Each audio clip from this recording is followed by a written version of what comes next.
Find the real root of the equation 2 times e to the power x plus e to the power minus x upon 2 plus e to the power x is equal to 3, giving your answer correct to 3 decimal place.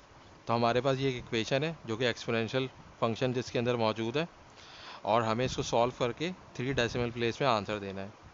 इसके अलावा your working should show clearly that the equation has only one real root, यानी कि इस equation का हमारे पास सिर्फ one real root आएगा। तो सबसे पहले हम इस इक्वेशन को लिख लेते हैं 2 times e to the power x plus e to the power minus x upon 2 plus e to the power x is equal to 3। अब इसके बाद जो है ये जो हमारे पास डिनोमिनेटर है ये वहाँ जाके मल्टीप्लाई हो जाएगा और हमारे पास आ जाएगा 3 times 2 plus e to the power x.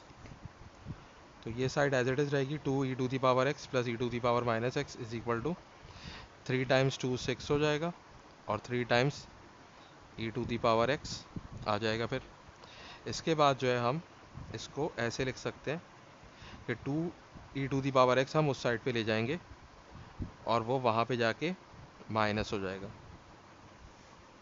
और फिर हमारे पास आ जाएगा e to the power minus x is equal to 6 plus 3 e to the power x minus 2 e to the power x हो जाएगा हमारे पास e to the power x. अब ये e to the power minus x है तो हम इसको चाहें तो ऐसे लिख सकते हैं 1 upon e to the power x is equal to 6 plus e to the power x. अब इसके बाद इस e to the power x को हम वहाँ पे ले जाके मल्टीप्लाई कर देंगे, तो ये हो जाएगा हमारे पास 6 e to the power x plus e to the power x का स्क्वायर हो जाएगा। और इसको हम रीअरेंज कर लें तो 1 को अगर हम वहाँ ले जाके माइनस कर दें तो इस साइड पे हमारे पास 0 बचेगा, और इसको हम ऐसे लिख सकते हैं कि e to the power x square plus 6 e to the power x minus 1 is equal to 0। अब इसके बाद जो है अगर हम सपोजिशन कर लें कि let t is equal to e to the power x, तो ये हमारे पास हो जाएगा e to the power x की जगह पे टी स्क्वायर आ जाएगा, तो t square plus 6t minus 1 is equal to 0। अब इसको हम क्वाड्रेटिक फार्मूला लगा के सॉल्व कर सकते हैं। तो हमारे पास यहाँ पे a की वैल्यू 1 है, टी स्क्वायर का कोफिशिएंट जो है वो a होता है, और t का कोफिशिएंट 6 है, यानी कि b की वैल्यू जो है वो 6 है, और जो कांस्टेंट टर्म है c वो -1 है। और हमारे पास फार्मूला है t is equal to minus b plus minus square root of b square minus 4ac upon 2a। तो इस फार्मूले के अंदर हम ए बी सी की वैल्यू पुट कर देंगे। b की वैल्यू 6 है, फिर यहाँ पे हमारे पास आ जाएगा 6 स्क्वायर माइनस 4, a की जगह पे 1 आ जाएगा और c की जगह पे -1 आ जाएगा, और ये सारा कुछ रूट के अंदर होगा। फिर 2a है डिनोमिनेटर में तो a की जगह 1 पुट कर देंगे, तो ये हो जाएगा हमारे पास -6 plus minus square root of 6 का स्क्वायर 36 होता है, और माइनस माइनस प्लस हो जाएगा, और ये हमारे पास t की वैल्यू आ जाएगी -6 plus minus square root of 36 plus 4 upon 2, तो 36 प्लस 4 40 हो जाएगा।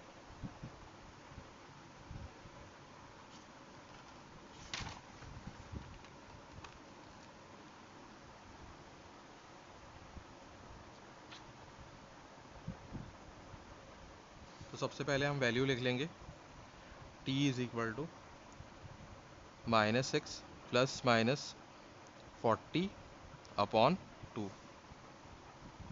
अब इसके बाद हमारे पास t की दो वैल्यूज़ आ जाएंगी, एक वैल्यू होगी -6 plus square root of 40 upon 2, और दूसरी वैल्यू होगी हमारे पास t की -6 minus 40 minus square root of 40 upon 2। अब हमने यहाँ पे सब्सटीट्यूशन की थी कि t is equal to e to the power x है, तो यहाँ पे हम e to the power x put कर देंगे, तो ये हो जाएगा आपका e to the power x is equal to -6 plus 40 upon 2, और ये हो जाएगा e to the power x is equal to -6 minus square root of 40 upon 2। तो देखिए हमारे पास ये नेगेटिव वैल्यू है और ये पॉजिटिव वैल्यू है। अगर हम इसको कैलकुलेटर से कैलकुलेट करें तो हमें पता चल जाएगा ये पॉजिटिव वैल्यू है। तो हम जब इसको सॉल्व करेंगे तो बोथ साइड्स पे लॉग अप्लाई करेंगे, यानी कि बोथ साइड्स पे एल एन अप्लाई करेंगे, और यहाँ पे भी हम बोथ साइड्स पे एल एन अप्लाई करेंगे। तो ln के अंदर कभी भी नेगेटिव नंबर नहीं आ सकता, इसलिए ये इक्वेशन सॉल्व नहीं हो सकती। और इसकी दूसरी वजह यह है कि एक्सपोनेंशियल फंक्शन जो होता है ई टू दी पावर एक्स, ये कभी भी नेगेटिव नहीं होता। तो एक्सपोनेंशियल फंक्शन की कोई भी वैल्यू नेगेटिव नहीं हो सकती, इसलिए हम इसको कंसिडर नहीं करेंगे, इससे हमारे पास कोई सॉल्यूशन नहीं मिलेगा। और यहाँ पे हम क्या करेंगे, बोथ साइड्स पे हम ln अप्लाई करेंगे।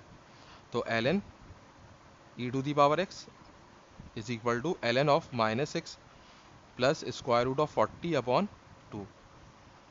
अब हमारे पास ln a to the power n अगर है, यानी कि ln ऑफ a ले रहे हैं और a की पावर n है, तो ये जो n है ये कोफिशिएंट बन जाता है, तो हो जाएगा n टाइम्स ln a।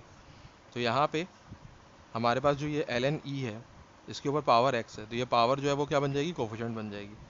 तो ये हो जाएगा आपका x ln e is equal to, और इसको हम कैलकुलेटर के ज़रिए सॉल्व कर सकते हैं और हमारा आंसर आएगा -1.818। और ln e जो होता है इसकी वैल्यू 1 होती है, तो हम यहाँ पे इसकी जगह पे 1 पुट कर देंगे।